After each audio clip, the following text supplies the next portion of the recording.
हरिओम प्रिय दर्शकों, यदि आपकी मीन राशि या मीन लग्न है तो इस वीडियो को बहुत ध्यान से देखिएगा, समझिएगा। इस वीडियो में हम समझने वाले हैं शुक्र मार्गी प्रभाव को।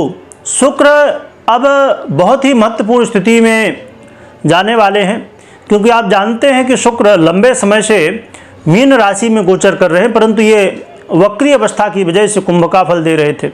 परंतु अब 13 अप्रैल को पुनः शुक्र अब मार्गी अवस्था को प्राप्त होंगे और अपनी सबसे प्रिय राशि उच्च राशि मीन पर अब गोचर करेंगे, मीन का फल देंगे और लंबे समय के लिए यानी कि 49 दिनों के लिए शुक्र अब अपनी उच्च अवस्था में रह के आपके जीवन को प्रभावित करेंगे। क्या फल देंगे, हमें हमारे जीवन में क्या प्रभाव पड़ेगा, इसे हम विस्तार से जानेंगे।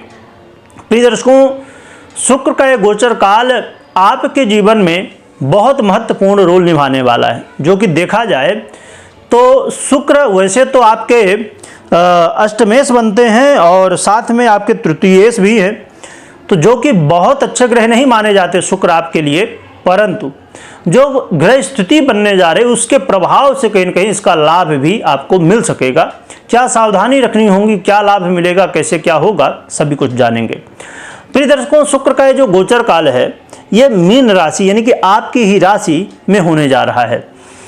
और आप जानते हैं कि मीन राशि में इस समय कई ग्रह गोचर कर रहे हैं, है ना।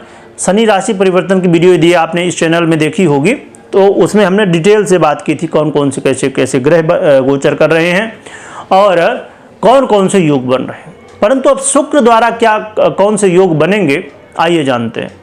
तो शुक्र और सूर्य एक साथ यहाँ पर युति कर रहे हैं मीन पर, जिससे कि वैभव योग बनेगा। जो कि ये वैभव योग बहुत ही कम समय के लिए यानी कि एक दिन के लिए ही बनने जा रहा है, क्योंकि शुक्र 13 तारीख को आएंगे और 14 तारीख को सूर्य अपना राशि परिवर्तन कर लेंगे। और बुध भी हैं तो बुध से बुधादित्य ये लक्ष्मी नारायण योग बनेगा। जो कि बुधादित्य योग बना था तो ये भी पूर्ण हो जाएगा सूर्य के साथ और लक्ष्मी नारायण योग बन जाएगा शुक्र के गोचर के प्रभाव से।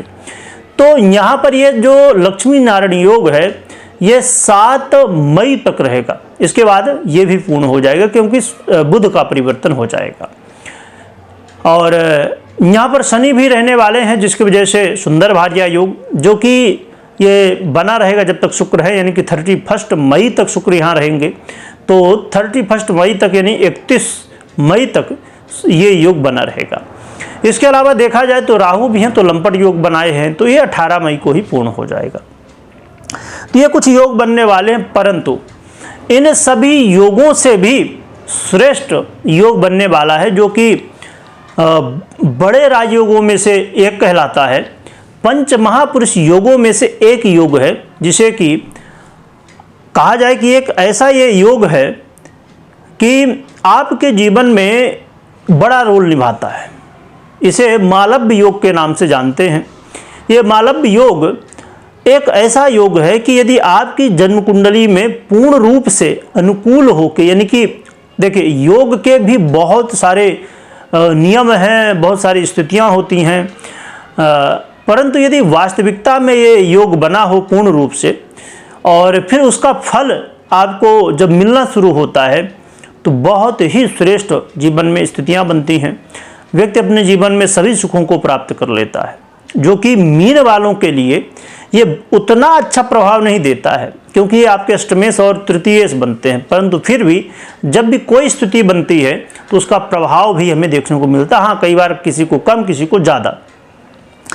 चलिए जानते हैं, पर एक चीज़ और भी समझिए कि शुक्र इतने इम्पोर्टेंट हैं क्यों।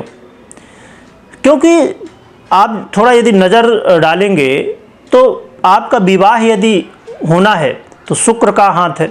विवाह होने के बाद आपकी मैरिज लाइफ अच्छी हो, मैरिज लाइफ में कोई प्रॉब्लम ना हो आपके दाम्पत्य जीवन में, शादीशुदा जीवन में, तो शुक्र का अच्छा होना जरूरी है। इसके अलावा फिर संतान चाहिए, जब शादी हो गई, अच्छी लाइफ चल रही है तो संतान भी चाहिए, तो संतान प्राप्ति में भी शुक्र का बड़ा हाथ होता है। इसके अलावा जब संतान हो गई तो भैया घर भी चाहिए, गाड़ी भी चाहिए, है ना, बच्चे को पढ़ाना लिखाना भी है, हर एक सुविधा देना है ना, हर एक लग्जरी देना है और अपने लिए भी। तो शुक्र का यहाँ पर भी बहुत बड़ा रोल होता है। सुख सुविधाओं में, लग्जरी में शुक्र का बड़ा रोल होता है। और एक बड़ा ही महत्वपूर्ण कारक तत्व शुक्र के पास प्राप्त है, जो कि सुंदरता है, ब्यूटी है। तो शुक्र ब्यूटी के अधिपति, सुंदरता के अधिपति माने जाते हैं, है ना। तो आपने किसी को देखा हो कि वो बहुत सुंदर है या सुंदरी है ना, तो जरूर आप देखेंगे कि शुक्र का प्रभाव कहीं ना कहीं वहाँ पर जरूर देखने को मिलेगा। तो सुंदरता के कारक भी शुक्र हैं, लग्जरी के कारक भी शुक्र हैं। इसीलिए शुक्र का बहुत बड़ा रोल हमारे जीवन में होता है। चलिए जानते हैं क्या प्रभाव हमें मिलेगा। तो शुक्र का ये जो गोचर काल है, आपके जीवन में मान सम्मान में वृद्धि कराने वाला, आपके जीवन में चल रही समस्याओं का समाधान देने वाला, और यदि मानसिक तनाव आदि से बहुत ज़्यादा आप प्रभावित थे तो उसमें कमी आएगी। जो कि शनि भी गोचर कर रहे हैं तो वो चीज़ें होंगी, राहु भी गोचर कर रहे हैं, परंतु वहाँ कमी आ सकती है इस समय। इसके अलावा ये दाम्पत्य जीवन के लिए बहुत ही श्रेष्ठ है। आपके मैरिज लाइफ में यदि कोई प्रॉब्लम थी तो उसके लिए शुक्र महाराज इस समय आपको जो है तो सहयोग करेंगे कि दाम्पत्य जीवन में आ रही समस्याएं दूर हो जाएं। और व्यापारियों के लिए बहुत श्रेष्ठ है। व्यापारियों को धन लाभ होता हुआ व्यापार में वृद्धि होती हुई दिखाई देगी।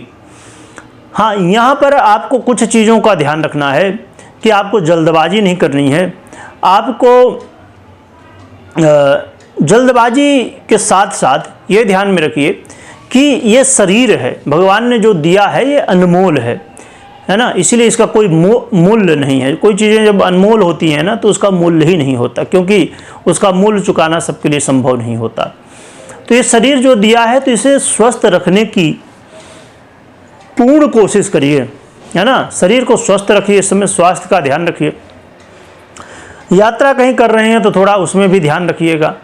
बाकी चीज़ें यहाँ पर एक और भी अच्छी चीज़ है कि अचानक धन प्राप्ति की भी स्थितियाँ बनेंगी। तो शुक्र का ये गोचर काल काफ़ी ज़्यादा कहा जाए कि एक ऐसे प्रभाव आपको देने वाला है जो कि अचानक कई चीज़ें आप देखेंगे कि हो रही हैं, है ना। अभी तक तो नहीं हो रही थी, पर अभी समय अब अचानक परिवर्तित स्थितियाँ हो रही हैं और पॉजिटिव वे में हो रही हैं। तो देखा जाए तो शुक्र का जो प्रभाव वो 50-50 की स्थितियां हैं, जहां एक तरफ आपको सावधानी रखनी है, जल्दबाजी नहीं करनी है, आपको स्वास्थ्य का ध्यान रखना है, यात्रा में थोड़ा ध्यान रखना है। तो इन चीज़ों का यदि आप ध्यान रखते हैं, विपरीत का सम्मान भी करना है, तो इन चीज़ों को ध्यान करते हैं तो शुक्र लाभ भी दे रहे हैं आपको। तो बहुत ही श्रेष्ठ है आपके जीवन में एक ऐसा बदलाव जिसके लिए आप चाह रहे थे कि भैया कुछ बदलाव हो जाए जीवन में, क्योंकि शनिदेव भी अपना प्रभाव दिखा ही रहे हैं। तो ये बहुत अच्छा है और श्रेष्ठ कहा जाएगा। हाँ, कुछ सावधानियां भी जरूर रखनी होंगी, परंतु अच्छा है। और उपाय की हम बात करें यहाँ पर, तो आप लक्ष्मी नारायण भगवान की आराधना करिए, बहुत अच्छा है। और कोई भी निर्णय यदि आप ले रहे हैं तो आपको मात्र गोचर के आधार पे नहीं लेना। आपने जो सुना अभी ये गोचर के आधार पे है, और जो आप ज़्यादातर सुनते हैं कोई भी वीडियो तो ज़्यादा गोचर के आधार पे आपको मिलते हैं।